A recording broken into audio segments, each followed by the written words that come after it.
ಎಲ್ಲರಿಗೂ ನಮಸ್ಕಾರ ಸ್ನೇಹಿತರೆ. ಜ್ಯೋತಿಷ್ಯ ಶಾಸ್ತ್ರದ ಪ್ರಕಾರ ಈ ಬಾರಿ ದೀಪಾವಳಿ ಹಬ್ಬ ತುಂಬಾ ವಿಶೇಷವಾಗಿದೆ. 5 ದಿನ ಆಚರಿಸಲಾಗುವ ದೀಪಗಳ ಹಬ್ಬ ದೀಪಾವಳಿಗೆ ಸಕಲ ತಯಾರಿ ಈಗಾಗಲೇ ಶುರುವಾಗಿದ್ದು, ದೀಪಾವಳಿ ದಿನ ಈ ದೀಪ ಹಚ್ಚಿಟ್ರೆ ಹಣ ನಿಮ್ಮನ್ನ ಹುಡುಕಿಕೊಂಡು ಬರುತ್ತೆ. ದೀಪಾವಳಿ ಅಂದ್ರೆ ದೀಪಗಳಿಗೆ ಗೌರವ ಸಲ್ಲಿಸುವ ಹಬ್ಬ. ಈ ದಿನ ದೀಪಗಳಿಂದಲೇ ಮನೆಯನ್ನ ದೀಪಗಳ ಬೆಳಕಿನಿಂದ ಮನವನ್ನ ಅಲಂಕರಿಸಲಾಗುತ್ತದೆ. ದೀಪಾವಳಿ ಹಬ್ಬದ ದಿನದಂದು ಯಾವ ದೀಪ ಹಚ್ಚಿದ್ರೆ ಹಣದ ಸಮಸ್ಯೆ ದೂರ ಆಗುತ್ತದೆ, ಸಂಪತ್ತನ್ನು ಆಕರ್ಷಿಸಲು ಈ ದೀಪವನ್ನ ಹಚ್ಚಿಡಿ. ಸನಾತನ ಧರ್ಮದ ಅನುಯಾಯಿಗಳಿಗೆ ದೀಪಾವಳಿ ಹಬ್ಬವು ವಿಶೇಷವಾದ ಹಬ್ಬವಾಗಿದೆ. ದೀಪಗಳನ್ನು ಬೆಳಗಿಸುವ ವಿಷಯಕ್ಕೆ ಸಂಬಂಧಿಸಿದಂತೆ ದೀಪಗಳಿಲ್ಲದೆ ದೀಪಾವಳಿಯನ್ನ ಅಪೂರ್ಣವೆಂದು ಪರಿಗಣಿಸಲಾಗುತ್ತದೆ. ದೀಪಾವಳಿಯಂದು ಸಮೃದ್ಧಿಗಾಗಿ ವಿಶೇಷ ದೀಪವನ್ನು ಬೆಳಗಿಸಿದರೆ ಅದು ನಿಮ್ಮ ಮನೆಯಲ್ಲಿ ಸಂಪತ್ತಿನ ಮಳೆಯನ್ನು ತರುತ್ತದೆ. ಸಂಪತ್ತನ್ನು ಆಕರ್ಷಿಸಲು ದೀಪಾವಳಿಯಂದು ದೀಪಗಳನ್ನು ಬೆಳಗಿಸುವ ಸರಿಯಾದ ಮಾರ್ಗ ಮತ್ತು ನಿಯಮಗಳನ್ನು ನಾವು ತಿಳಿದುಕೊಳ್ಳುವುದು ತುಂಬಾನೇ ಮುಖ್ಯವಾಗಿರುತ್ತದೆ. ಇದರ ಬಗ್ಗೆ ಸಂಪೂರ್ಣ ಮಾಹಿತಿ ನೋಡೋಣ ಬನ್ನಿ. ಅದಕ್ಕೂ ಮುನ್ನ ನೀವಿನ್ನು ಚಾನಲ್ಗೆ ಸಬ್ಸ್ಕ್ರೈಬ್ ಆಗಿಲ್ಲ ಅಂದರೆ ಈಗಲೇ ಸಬ್ಸ್ಕ್ರೈಬ್ ಆಗಿ, ಹಾಗೆ ವಿಡಿಯೋಗೆ ಲೈಕ್ ಮಾಡಿ, ವಿಡಿಯೋ ಸ್ಕಿಪ್ ಮಾಡದೆ ಕೊನೆ ತನಕ ನೋಡಿ. ಎಲ್ಲರೂ ಭಕ್ತಿಯಿಂದ ಓಂ ಶ್ರೀ ಮಹಾಲಕ್ಷ್ಮಿ ನಮಃ ಅಂತ ಕಮೆಂಟ್ ಮಾಡಿ. ಸ್ನೇಹಿತರೆ, ಅಕ್ಟೋಬರ್ 19ರಂದು ದೀಪಾವಳಿಯ ಮೊದಲ ದಿನ ಅಂದರೆ ಧನ್ತೇರಸ್ ಆಚರಿಸಲಾಗುತ್ತದೆ. ಈ ದಿನ ಚಿನ್ನ, ಬೆಳ್ಳಿ, ಹೊಸ ವಸ್ತುಗಳನ್ನು ಖರೀದಿ ಮಾಡುವುದು ವಿಶೇಷ. ನಂತರ ಅಕ್ಟೋಬರ್ 20 ನರಕ ಚತುರ್ದಶಿಯನ್ನು ಆಚರಿಸಲಾಗುತ್ತದೆ.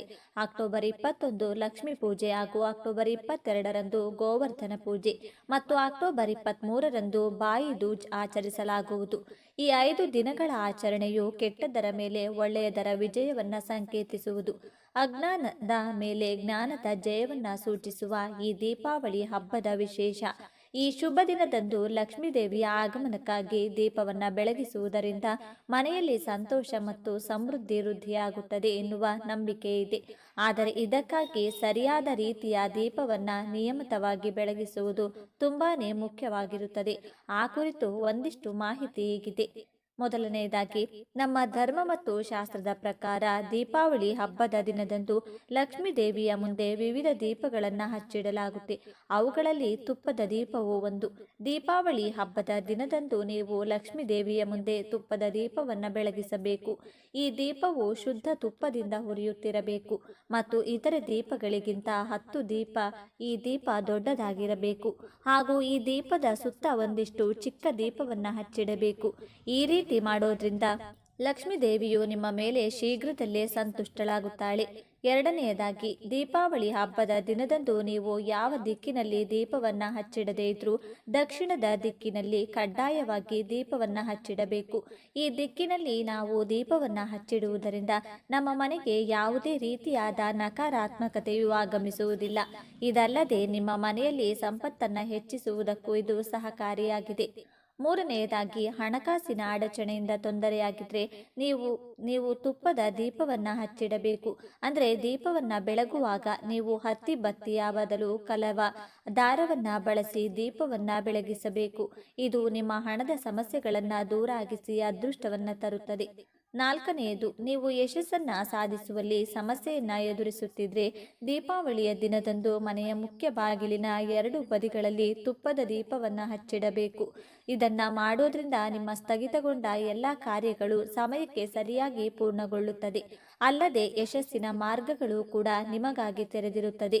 ಐದನೆಯದಾಗಿ, ದೀಪಾವಳಿ ಹಬ್ಬದ ದಿನದಂದು ನೀವು ಒಂದು ದೀಪದಿಂದ ಇನ್ನೊಂದು ದೀಪವನ್ನ ಎಂದಿಗೂ ಹಚ್ಚಿಡಬೇಡಿ. ಬದಲಾಗಿ ಈ ದಿನ ನೀವು ದೀಪವನ್ನು ಹಚ್ಚಿಡುವುದಕ್ಕಾಗಿ ಮೇಣದ ಬತ್ತಿಯನ್ನ, ಬೆಂಕಿ ಕಡ್ಡಿಯನ್ನ, ಇತರೆ ಬೆಂಕಿಯ ವಿಧಾನವನ್ನು ಬಳಸಬಹುದು. ದೀಪಾವಳಿ ಹಬ್ಬದ ದಿನ ಒಂದು ದೀಪದಿಂದ ಇನ್ನೊಂದು ದೀಪವನ್ನು ಹಚ್ಚಿದ್ರೆ ಹಣದ ಸಮಸ್ಯೆಗಳು ನಿಮ್ಮನ್ನ ಕಾಡತೊಡಗುತ್ತವೆ. ದೀಪಾವಳಿ ಹಬ್ಬದ ದಿನದಂದು ನೀವು ಮನೆಯಲ್ಲಿ ಈ ದೀಪಗಳನ್ನು ಹಚ್ಚಿಡುವ ಮೂಲಕ ಸಂಪತ್ತು ನಿಮ್ಮ ಮನೆಯತ್ತ ಆಕರ್ಷಿತವಾಗುತ್ತದೆ ಹಾಗೂ ಹಣದ ಸಮಸ್ಯೆಗಳು ನಿಮ್ಮಿಂದ ದೂರವಾಗುತ್ತದೆ. ಹಾಗಾಗಿ ದೀಪಾವಳಿ ಹಬ್ಬದ ದಿನದಂದು ಈ ಮೇಲಿನಂತೆ ದೀಪವನ್ನು ಬೆಳಗಿ. ಇನ್ನು ದೀಪಾವಳಿಯ ಇತಿಹಾಸ. ದೀಪಾವಳಿಯು ಸಂಭ್ರಮ ಸಡಗರದ ಬೆಳಕಿನ ಹಬ್ಬ. ಇದು ಪ್ರಾಚೀನ ಇತಿಹಾಸವನ್ನ ಹೊಂದಿರುವ ಹಬ್ಬಗಳಲ್ಲಿ ಪ್ರಮುಖವಾದುದಾಗಿದೆ. ರಾಮಾಯಣದೊಂದಿಗೆ ಸಂಬಂಧ. ದೀಪಾವಳಿಯು ರಾಮಾಯಣ ಕಾಲದಿಂದ ಆರಂಭವಾಯಿತೆಂದು ಹೇಳಲಾಗುತ್ತದೆ. ರಾಮ, ಲಕ್ಷ್ಮಣ ಮತ್ತು ಸೀತೆಯು 14 ವರ್ಷಗಳ ವನವಾಸವನ್ನ ಕಳೆದು ನಾಡಿಗೆ ಹಿಂತಿರುಗಿದಾಗ ಜನರು ಸಂತೋಷದಿಂದ ತಮ್ಮ ಮನೆಗಳಲ್ಲಿ ದೀಪವನ್ನ ಬೆಳಗುವ ಮೂಲಕ ಅವರನ್ನ ನಾಡಿಗೆ ಬರಮಾಡಿಕೊಂಡರು ಎಂದು ಹೇಳಲಾಗುತ್ತದೆ. ಅಂದಿನಿಂದ ದೀಪಾವಳಿಯನ್ನ ಆಚರಿಸಲಾಗುತ್ತಿದೆ. ಕೃಷ್ಣನೊಂದಿಗೆ ಸಂಬಂಧ. ದಕ್ಷಿಣ ಭಾರತದಲ್ಲಿ ದೀಪಾವಳಿಯು ನರಕಾಸುರ ಮೇಲೆ ಶ್ರೀಕೃಷ್ಣನ ವಿಜಯವನ್ನ ಸೂಚಿಸುತ್ತದೆ. ಅವನ ಸೋಲು ಕೆಟ್ಟದ್ದರ ಮೇಲೆ ಒಳ್ಳೆಯದ ವಿಜಯವನ್ನ ಪ್ರತಿನಿಧಿಸುತ್ತದೆ ಮತ್ತು ನಕಾರಾತ್ಮಕತೆಯನ್ನ ಜಯಿಸಿದ ನಂತರ ಹೊಸ ಆರಂಭವನ್ನ ಸೂಚಿಸುತ್ತದೆ. ಈ ಕಾರಣಕ್ಕಾಗಿ ಈ ದಿನದಂದು ದೀಪವನ್ನ ಬೆಳಗುವ ಸಂಪ್ರದಾಯ ಆರಂಭವಾಯಿತು. ಲಕ್ಷ್ಮೀ ದೇವಿಯೊಂದಿಗೆ ಸಂಬಂಧ. ಭಾರತದಾದ್ಯಂತ ದೀಪಾವಳಿಯು ವಿಷ್ಣುವಿನ ದೈವಿಕ ಪತ್ನಿ ಮತ್ತು ಸಮೃದ್ಧಿ, ಅದೃಷ್ಟ ಮತ್ತು ಧನ ಧಾನ್ಯದ ಸಾಕಾರಳಾದ ಲಕ್ಷ್ಮೀ ದೇವಿಗೆ ಸಂಬಂಧಿಸಿದೆ. ದೀಪಗಳನ್ನು ಬೆಳಗೋದ್ರಿಂದ ಲಕ್ಷ್ಮೀ ದೇವಿಯು ಮನೆಯನ್ನ ಪ್ರವೇಶಿಸುತ್ತಾಳೆ. ಧನಾತ್ಮಕತೆ ಮತ್ತು ಸಮೃದ್ಧಿಯು ಮನೆಯನ್ನ ಸೇರಿಕೊಳ್ಳುತ್ತದೆ ಎನ್ನುವ ನಂಬಿಕೆ ಇದೆ. ದೀಪಾವಳಿ ಮಹತ್ವ. ಪ್ರಪಂಚದಾದ್ಯಂತ ಜನರು ಬೆಳಕಿನ ಹಬ್ಬವಾದ ದೀಪಾವಳಿಯನ್ನು ಬಹಳ ಸಂಭ್ರಮ ಸಡಗರದಿಂದ ಆಚರಿಸುತ್ತಾರೆ.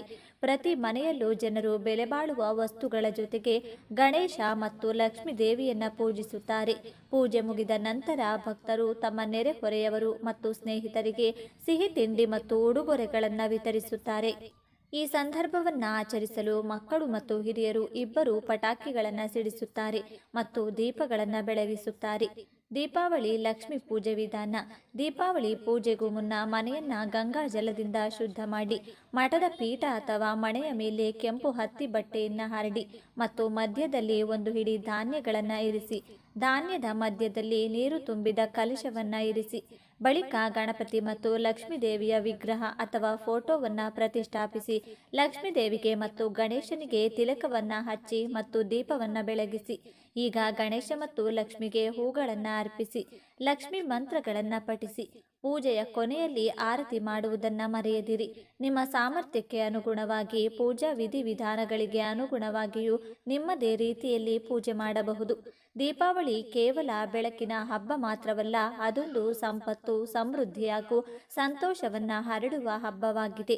ಈ ವರ್ಷ ದೀಪಾವಳಿ ಹಬ್ಬವನ್ನ ಪಟಾಕಿಗಳನ್ನು ಹಚ್ಚುವ ಬದಲಾಗಿ ಮಣ್ಣಿನ ದೀಪಗಳನ್ನು ಬೆಳಗುವ ಮೂಲಕ ಆಚರಿಸೋಣ, ಸಂಭ್ರಮಿಸೋಣ. ದೀಪಾವಳಿ ಪೂಜೆಗೆ ಏನು ಮಾಡಬಾರದು? ಜೂಜಾಟವನ್ನ ತಪ್ಪಿಸಬೇಕು. ಯಾವುದೇ ಕೆಟ್ಟ ರೀತಿಯ ಆಟ, ವ್ಯಸನವನ್ನ ಸಾಧ್ಯವಾದಷ್ಟು ತಪ್ಪಿಸಿ. ದೀಪಾವಳಿ ಹಬ್ಬದ ದಿನದಂದು ಮದ್ಯ ಸೇವನೆ ಮತ್ತು ಮಾಂಸಾಹಾರ ಆಹಾರವನ್ನ ಸೇವಿಸುವುದನ್ನು ತಪ್ಪಿಸಿ. ರಾತ್ರಿಯಿಡೀ ದೀಪ ಉರಿಯುತ್ತಿರಲಿ. ಪೂಜಾ ಗೃಹವನ್ನ ಖಾಲಿ ಬಿಡಬೇಡಿ.